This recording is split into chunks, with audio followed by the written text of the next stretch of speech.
CFO's role in leveraging AI and other technologies, optimizing inorganic growth strategy by Mr. Munish Sabharwal, Managing Director Transaction Advisory at Nexdigm. Mr. Sabharwal is a seasoned professional in management and investment banking as distinguished career over the 3 years decades. He is currently leading a transaction and pre-investment advisory, market research and greenfield at Nextime. He brings a wealth of knowledge in M&A, investment banking, reconstructing valuation, and project management. Mr. Sabharwal continues to leave a significant impact on the industry. Everyone, can we have a big round of applause for Mr. Sabharwal? Good afternoon, friends. It's a delight to have all of you over here. And it's a further delight to be talking on a very futuristic subject. The future has already come. I represent Nexdigm. Nexdigm is a 62 years old organization. We have almost 85% of the business coming from abroad into India. We have a strength of around about 2,000 people. We help in terms of end-to-end services for our clients is concerned. We are the smaller version of the big four. So anybody coming in from abroad or anybody looking forward to go from India abroad, we help them, whether it is for greenfield or it is for acquisition, it is for brownfield, or it is for post-M&A, post-M&A integration, and all the areas of taxation services, outsource CFO services, outsource HR services. That's what we are helping in. We had a very august gathering today, and I would like to start now.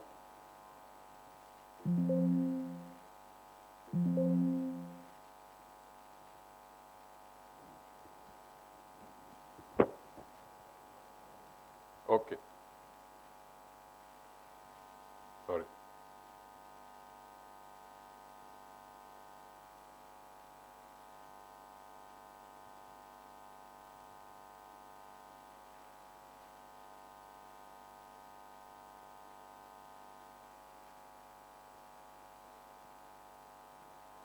So, the M&A, if you look into it, it is a very, very subjective thing, something which involves a lot of,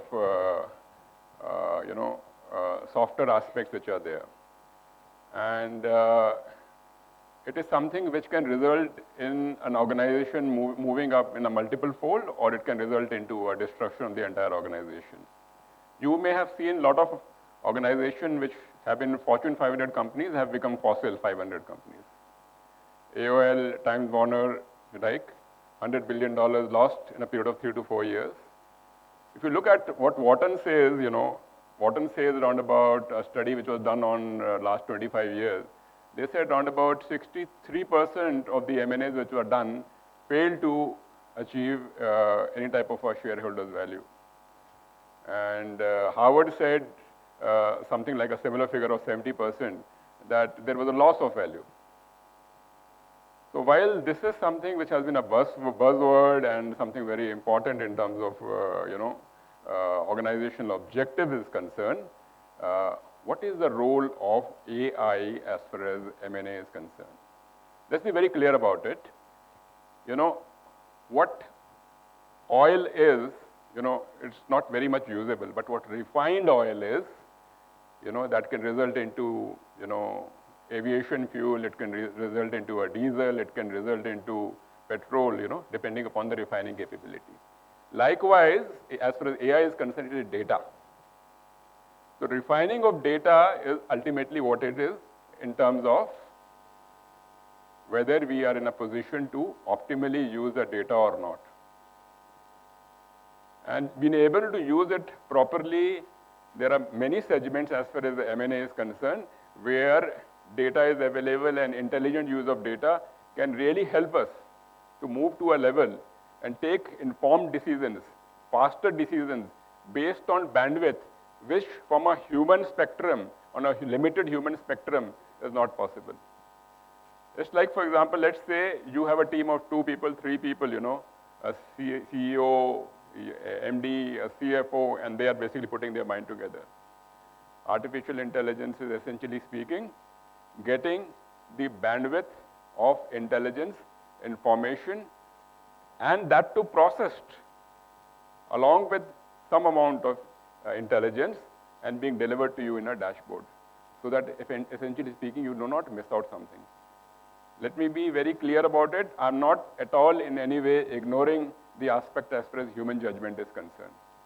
Human judgment will always remain and will remain maybe at least for our lifetime, unless and until things evolve in a much faster way. This is a very basic slide, but I wanted to touch upon it so that we can basically see the basics as far as artificial intelligence is concerned and what fits in, what doesn't fit in. Like as far as the fourth one is concerned, self-awareness, right? That is something which is as of now beyond artificial intelligence, is being tested in various labs, right? But that is something which is beyond as of now. If you talk about the number one, that is the reactive machine. Reactive machine is something what? What is the reactive machine? Reactive machine is what is basically where the IBM supercomputer defeated Garry Kasparov in terms of playing chess is concerned, right?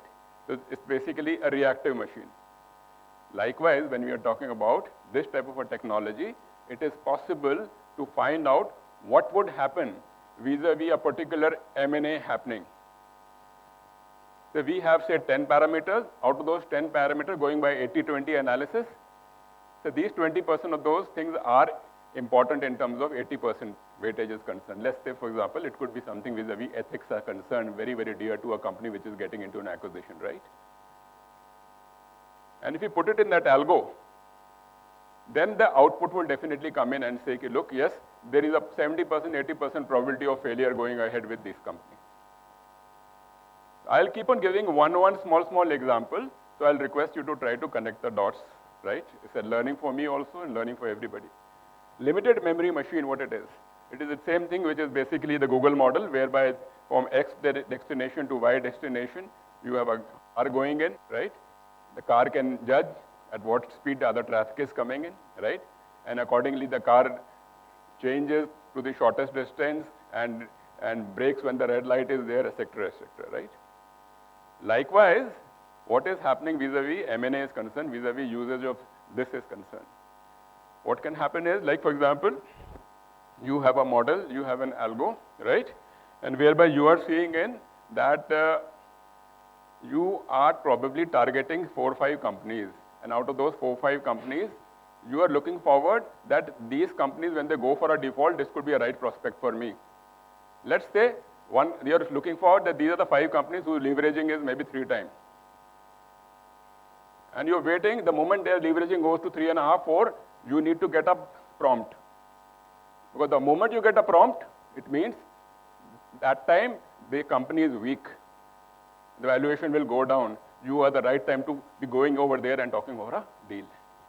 This is what limited memory machine intelligence is. Theory of mind is what is Sophia, the Saudi Arabia citizenship which is there, right? Whereby she answers with intelligence, right? She answers with, some amount of looks like emotion, whether it is there or not, we do not know, right? Now, this is that part of the intelligence, this is that part of the machine, which we can, that technology which can also be used in terms of putting certain algos, in terms of seeing how things would evolve in the future. Like say, for example, vis-a-vis certain cultural compatibilities are concerned. On a scale of 4 or 5, there are certain parameters which are culturally very important for company X, which is an acquirer, and company Y, right? By putting it in that, there is a possibility of that thing working out, right? 4 as of now doesn't exist. I'm sharing with you in this slide the evolution of AI tools in M&A. Some of these tools are very prominently being used in US and in Europe, however, not very prominent in India, but some of them are still being used. As I shared with you in the beginning itself, refinement of data is very, very important. Access to data is very, very important for AI to work around. So these are the stages you see in the M&A deal cycle: deal screening, valuation, pipeline, virtual data room, post-merger acquisition, and contract management. Without going into detail, I just wanted to give you an idea. This is the evolution prior to 2000, going up to 2020, 25. So these are the companies which had come in They have been moving from this to this, like for example, maybe Devon Soft was here, but now they have evolved and they have got into it. These are different tools which are existing. What is very, very important is the reservoir of information is important.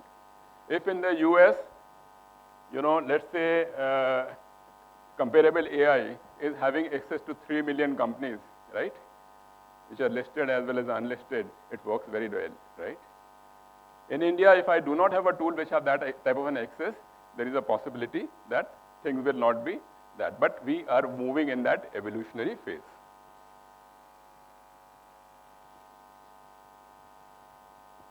Very briefly, we'll come to the first stage. You all know the first stage as far as any acquisition is strategy and partner identification, right? So normally what we do, we have a list which is there, maybe an iBanker gives it to us, or we also know who our competitors are, whom we are talking about, right? But it is possible that after you have done that, you realize, oh my God, I missed out that company because that was not visible somewhere in Tamil Nadu, somewhere in Kerala, right? So this technology basically gives you a possibility of doing search basis keywords also. Covering hard to find companies, right? But again here, what is it is important is that the tool which you are using should have integration of various authentic and verifiable information, like Ministry of Company Affairs is there, ROC data is there, other data bases which are very, very verifiable. Integrated in the pool, in the funnel, for it to be picked up. So it has the capability to read and interpret website, classify and contextualize. We normally as finance professionals would go about various financial parameter, turnover, EBITDA, this, that, and that's it. But this is something which goes beyond that. You may be looking forward to a report to generate, look, you are looking forward to this type of a company, and that type of a company would like to know whether those companies which are there, what type of an income tax default they have made. Whether does it have a track record of making, tax defaults. Are there a certain civil cases lying there? That may be of a high priority. And then that will help you in strategy and partner identification in step one itself before you actually start to go to them. So this is how it would save a lot of effort and time in terms of being clear. But what is important is clarity in day one is very important. Right? If you see below, these are some of the tools which are there, I'll go to the next slide. Coming to valuation support.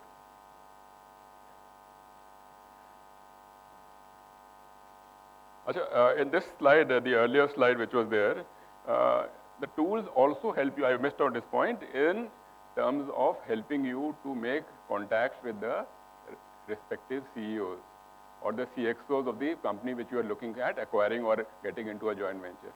Because ultimately, if you do this type of work, or even your iBanker is doing and is not in a position to connect with them, it makes no sense. It's a lot of wastage of time. So this is also something, this is a software aspect, which is very, very important because speed is of essence, right? Yeah. And I was talking about the creates alerts. I had mentioned about it earlier in terms of alerts is concerned. It helps you in terms of alert, in terms of identification is concerned. Alert, as I said, like for example, you are waiting for to know whether a particular company, the shares which has been pledged by the promoters of the company has gone beyond 50%, gone beyond 60%, gone beyond 70%. The moment that type of input comes to you by way of a prompt, pakdo isko abhi. Getting? So these are the types of beautiful things which are available. Coming to valuation support, keyword I said, normally you would do an industry support. Yes, I'm looking for chemical industries and it would come out. But when you say, no, I'm looking forward, I'm in a paint industry and I'm looking forward to somebody who is into rust-free paint, right? Rust-free paint, you may find out, yes, after doing a search, 2 companies, 3 companies, but you may find out a dozen companies in Europe, half a dozen companies somewhere else, and then be in a position to integrate that is something which again is the essence as far as data is concerned and data intelligence is concerned. Now the entire platform of business is this entire world. We can't restrict ourselves in terms of moving ahead is concerned vis-a-vis what is available in India. So we have to be having access and be accessible to databases and tools which are of international. They may be very costly type of tools, but in the long term they really pay off. Because ultimately we are working as an international player, India, and that's what the next thing is. So they help in terms of seeing what are the similarities between those companies. These tools will help you in terms of when you ask for a question, okay, look, what type of a cultural values are there. It will build up and it will show to you this type of a possibility is there, right? You would have all worked on ChatGPT. So these are financial tools which are the avatars on which money has been invested. And it helps you, surprisingly, it also, once you start using it frequently, it starts also helping you in terms of understanding, the machine starts understanding your intention. On an algo basis, it starts helping in terms of understanding your intention. Once it starts understanding your intention, which is actually doesn't have a feeling, but there are certain help words, there are catch words which are around it, which are like a thesaurus. And then what it does, it tries to pick up data around that and then pick it up and give it to you in terms of a proper laid down format. And obviously, in terms of building up automated valuation reports, that capability is there. You have to apply your judgment, look into it, whether you are in sync with it or not, right? So these type of possibilities are there. Transaction execution and virtual data room. AI has made a lot of leap as far as virtual data room is concerned. Like, for example, I am selling off my company, right? And I have 10 bidders. Tools are existing where I, as a company who is selling it out, I can see what type of activities have been made in the last week by those 10 bidders. I can see how many of those 10 companies have actually, those bidders have seen my data during the weekend. How many have approached and seen my data during the morning 5 o'clock? How many CXO level, CFO level people have seen my data? How much of time has gone into it? That can come to me by way of an email. Thereby, I can prioritize my time as a person, as a company on sale in terms of whom I need to talk to. Otherwise, I'm interested, but he is not interested, and I'm wasting in time in terms of talking to him. Once I get this type of a weekly report, I get an idea who is actually serious about me and who is really spending my time. By doing this, there could be a possibility that a person whom I'm really interested is spending zero time, and a person whom I am thinking, maybe I'm interested, not being interested, is spending hundreds of hours.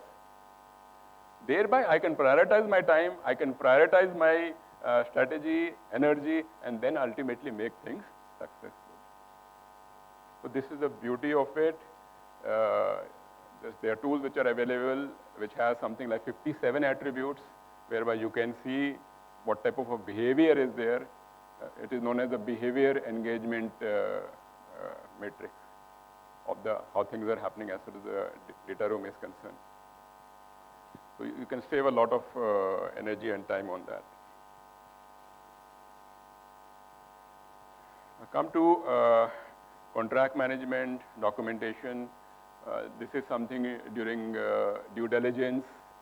This is something even in terms of post-merger is concerned. So during due diligence,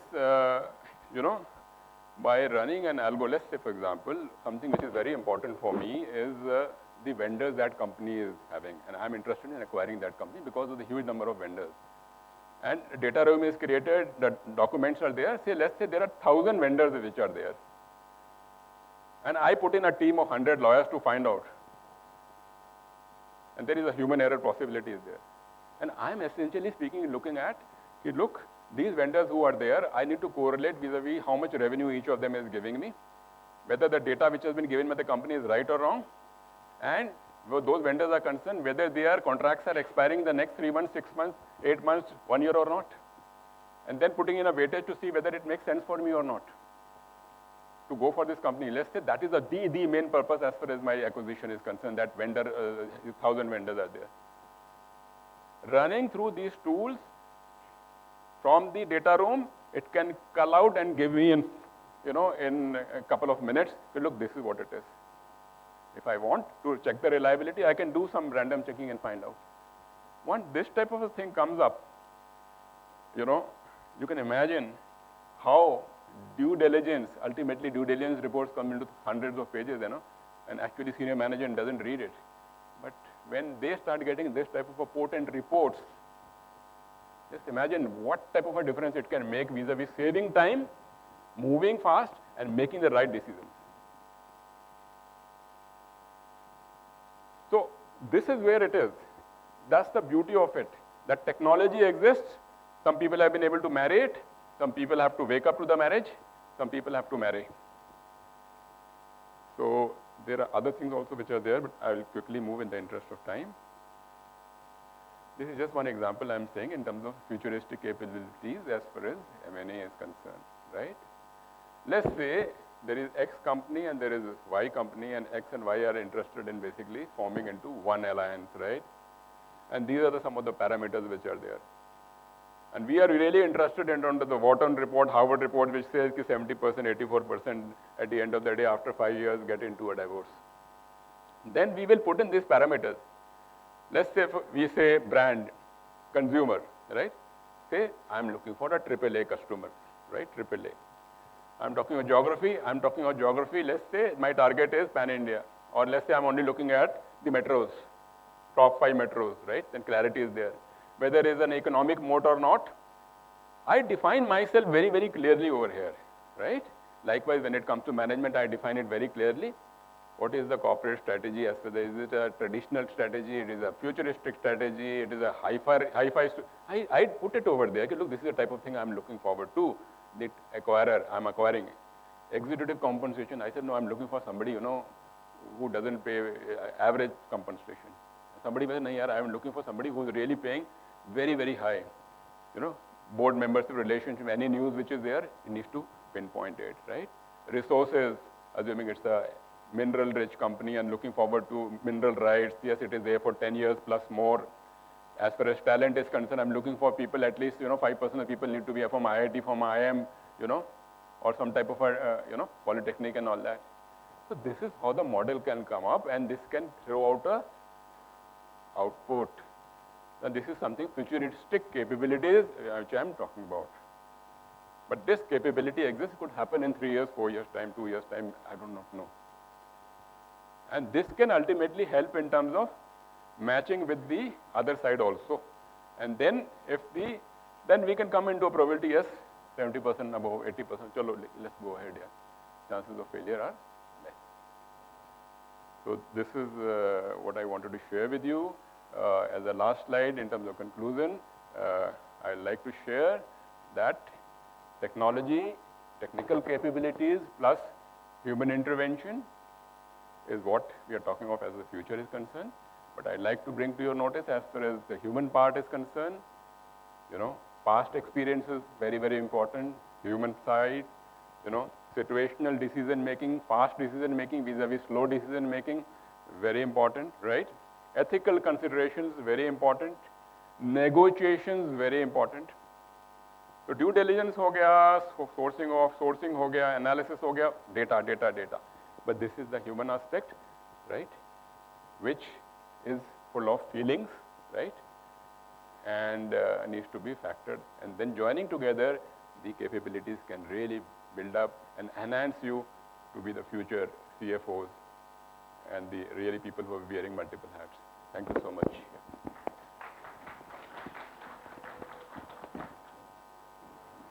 Thank you so much, Mr. Sabharwal, for such a wonderful session. Everyone, can we have a big round of applause for such an engaging session? Thank you. And now I would like to call upon stage Mr. Avinash Jain, Head of Finance at Work India, to please be on the stage and felicitate Mr. Sabharwal.